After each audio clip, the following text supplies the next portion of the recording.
Hello guys and welcome back to a new episode of Billionaire Takeover, and please hit the like button, hit the subscribe button because it really helps me out. And we're gonna start today with seasons 13 and 14, so let's get into it.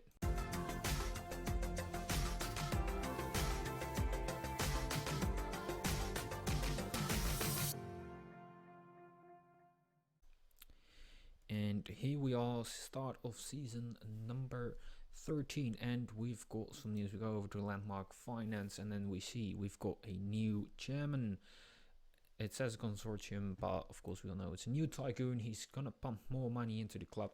Already gave them back 1 billion, and from now on, because he wants to do them really well, he's get the club at the start or at the end of each season, he's going to give him 50 million, and that way he's trying to stabilize the income and the outcome that they made by player sales. Because, well, as we can all see, if we go over to transfer history, we can see when the money came in and where they lost money. So here they got money, but loads of players almost hitting, well, what was that,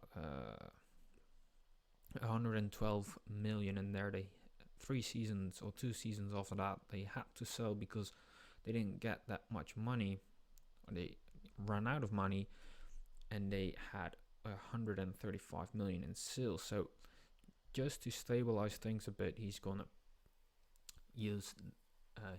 put money into the club. And well, here we are at the start of the new season, and already a few players came in.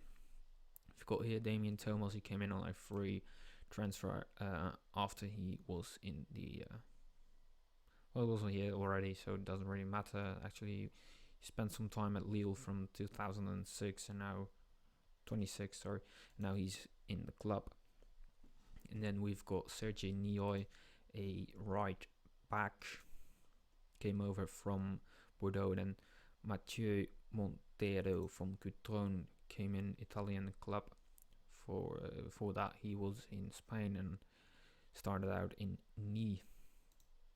26-year-old midfielder. Then we've got Jerai Castel from Zaragoza, bought for, what was it, 2.4 million. Then the first of 2 big signings, Julien Grenier, 18.5 million for a lad from Malaga. First touch 16, free kick taking 16. So he's pretty decent. And already right into the midfield, I believe. 22 years of age, so pretty good. Then they've got a couple of free transfers, Youssef Chaput and Sibilia. And they've also brought in Marius Liesegang from Benfield, Bielefeld from Germany. 31-year-old goalkeeper, not sure why they did that, but okay. They brought in Viktor Vukiovic, I think that's how you pronounce it. A Croatian lad central defender, came over on a year-long loan. And last but not least, they brought in Joselu from Atletico Madrid, another central defender, and he came in for 13.5. They didn't sell for a lot. They only sold Nathan van Rooij to Monaco for 1 million. So they made 1 million. Make 1 million in profit of that, so that's good. Like that. This year they are gonna play in the Ligue 1. Of course, they're already down in 18th after 3 games, and they're gonna compete in the French Cup as always. So let's go towards the end of the season and see how they've done. And here we are at the end of the season, not the start of the season. It's the end of the season. They've pushed into 5th. So they're pretty good. Let's have a quick look. League table wise, it's here 5th with 67 points, goal difference of 18, decentish. Qualified for Euro Cup, I like that. But what's more important for us is how they have done. They still are voted quite high, got a little bit of loan depth, but that's okay. Let me have a look. Transfer wise first, out went in for 6 million. Not a lot. The highest fee, look here, Youssef already sold to Vitesse in the Netherlands. Made a sweet 1.8 million on him. But we can really see here they brought in for a lot of money. So if you sort date wise and then check it, last we left out with Yuselu, but then they brought in for a lot of more money. Jonathan Torres came over from Middlesbrough for 9 million, 8 left-sided defender. Then we've got Stanley Noshki from Burnley, 10.75 million, 33-year-old. That's a lot for a 33-year-old. Not personally was gonna pay that. Solomon Bona came in from Cone for 9 million. Actually used to play for Ajax, the club I support, of course, this year, really. He's not even a regen. Damn, I didn't even know that. Alright, he's playing on the right side. And then they also brought in Daniel Malen from PSG. That's a good signing, I think. Like him a lot. Really, really big prospect in the game, of course. They also brought in Gakpo, another big talent in this game. So they've already got 2 Dutch former wonder kids in. Pretty good deal if you ask me. They brought in Enias Raioli from Liverpool for 23.5. A 29-year-old goalkeeper who's also injured. Why do you do that? Why do you do that? They also brought in Pascal Yossi from Watford for also 23.5. 22-year-old left back. Right, decent. And here we've got Marnier for 24.5, the highest they paid this year. 27-year-old central midfielder, came over from Bologna. Has played 17 games so far, already scored 3 goals, so that's okay. Then we've got Gulmier from Cruzeiro in Brazil. Central midfielder, can also play on that right side. Wouldn't put him on there, although his tackling is pretty good, marking 12, that's decent, not too bad. Currently valued at 26, but okay. Mahmoud Bektas from Monaco was bought for 4.9 million. Another central midfielder, central defender, sorry. He looks okay-ish, I guess. And last but not least, Jeff Ibarra from West Ham was bought for somewhere around the 9 million mark. And it's another goalkeeper, 30-year-old already, started the game in 2009, so from the very beginning at Freiburg, then went to Bayern Munich, never really played there. Went to Cologne, then to West Ham, and now he's here, and I'm not sure how long he's going to be here. But let's have a look at the schedule.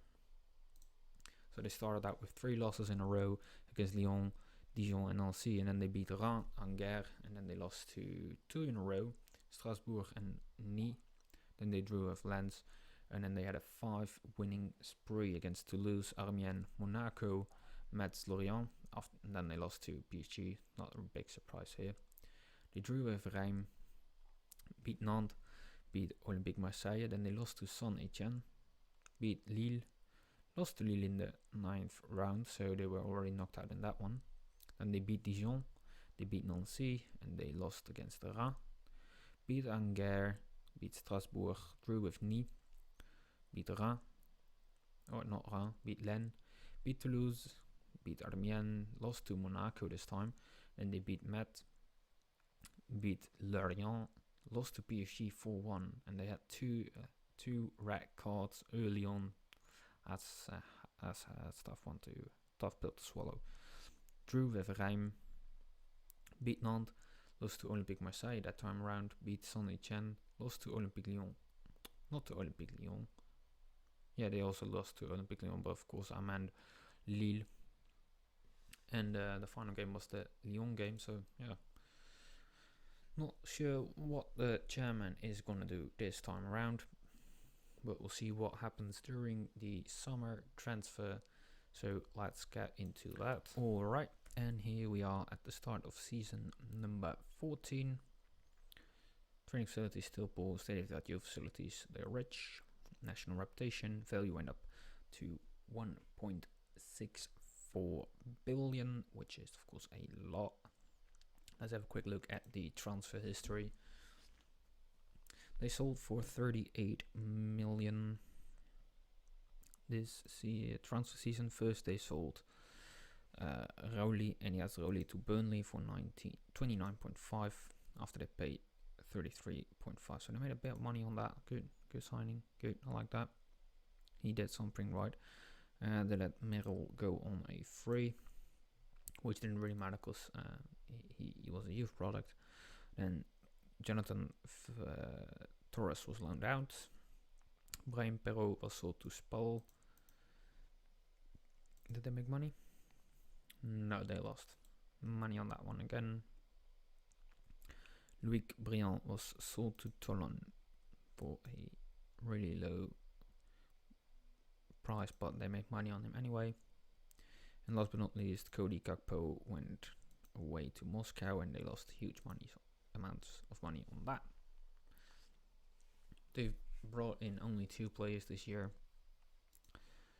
If we saw that, but they first came in Valio from Auxerre on a free, 17-year-old right defender. Sorry. They also brought in Abdurrahmane Silla from also Auxerre for what, 500 quid? 500,000? Yeah, 500 grand. And last but not least, they brought in Enzo Bernard for 48 million, 27-year-old striker. Played in France before at Reims, then went to Brentford for 28 million, and they sold him back to France for 48, so that's pretty good. Of course, they're competing this year in Euro Cup. Got in the group stage with Milan, Gent and Olympia, also in the French Cup and the Ligue. They're in. So let's have a look at how they will do at the end of the season. And here we are at the end of the season. Training facilities still poor, so they're going to upgrade them, but maybe next year. Value dropped a little bit by 200 billion, I believe, or maybe 400 million. Doesn't really matter. They're still up, still above $1 billion, so that's good. Transfer-wise, what did they do? They brought in for another 210 million. First, they brought in Ryan Castelli on that transfer day. They bought 1, 2, 3, 4, 5. They being busy boys on transfer deadline day. They brought in Ryan Castelli from Hull City for 24 million. They brought in Luis Eduardo for 48.5 from Bristol. Leonard, I like that name. Came over from Dortmund for 30 million. Jacob Boy for 8.25 from Villarreal. Renzo Perotti for 25.5 million, 22-year-old central defender from Atletico Madrid. Fernando Guerrera for 2.4 million from Olympique Marseille, 20-year-old central midfielder. They brought in Luis Felipe from Tottenham for 20.5. Started out in Brazil, went to Tottenham. I think he got a couple of loan spells over here. And then we bought him. And last but not least, Patrick Gunnarsson from Olympique Lyon was brought in as the goalkeeper. They sold for 125 million, which is pretty high. We went over Uli, LeBron, Kakpo. They loaned out Antonio. Ibarra was sold to Eibar. Miniconi went to Real Hispalis for 4.7 million. Lizigang went to Erdingen for 155k. Nasoki went to Moscow as well for 1.9. They sold Joslu for 40.5 million. That's a lot. They make any money? Yeah, they made more than double them. They made $27 million on it, million euros on him. Pretty good. They also sold Jan Lovgren to Lazio for 38 million. He came in Well, right at the start, actually, they brought him for we bought him for 1.3 million and sold him a couple of years later for 38 million. Look at that. That's how you make money.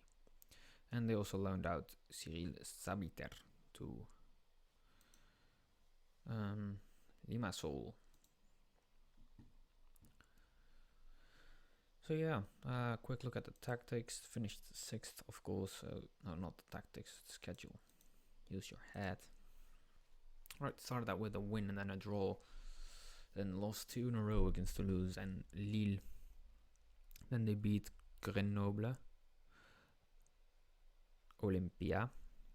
They beat Amiens. They lost to Monaco. They beat Dijon. Then they lost to Milan, which is not really surprising because it's Milan. Then they were beaten by Nice and Olympique Marseille. They beat Ghent. They beat Nancy. They beat PSG, surprisingly. They beat Ghent again. They beat Olympique Lyon. They beat Nantes. They beat Olympia again. They beat Lens. Lost to Strasbourg. They beat Cannes. They lost heavily to Milan. Then they beat Reims. They beat Saint Etienne. They lost in a friendly. They beat Lorient in the 9th round of the French Cup. Drew with Reims. Got beaten by Olympique Lyon in the French Cup 10th round. They beat Toulouse. They beat not Olympique. They beat Lille. They beat Grenoble. They lost to Amiens. They drew with Monaco. They beat Ajax 1-0 in the first round of the knockout round. Then they drew with Dijon and then they beat Ajax again. So they were through to the second knockout round. They beat Nice, lost to Sevilla 3-1 in the first leg, lost to Olympique Lyon, and then they lost 3-0 again against Sevilla in the second leg. They beat Nancy, lost to PSG, lost to Olympique Lyon, lost to Nantes, beat Lens, beat Strasbourg, beat Cayenne, drew with Reims, beat Saint Etienne, beat Metz, and that was it. So I understand the defeats against PSG, Monaco, Olympique Marseille, Olympique Lyon, but they really should be beating teams like Nantes and what else? Amiens. They should beat those teams. Same goes for Reims. They should really beat those lower rated teams, but nothing we can really do about it. So yeah, that's it for today. I hope you guys enjoyed these seasons of Billionaire Takeover, and I'll see you guys for everybody's favorite part of the Wednesday, Tactic Tester. So see you guys there.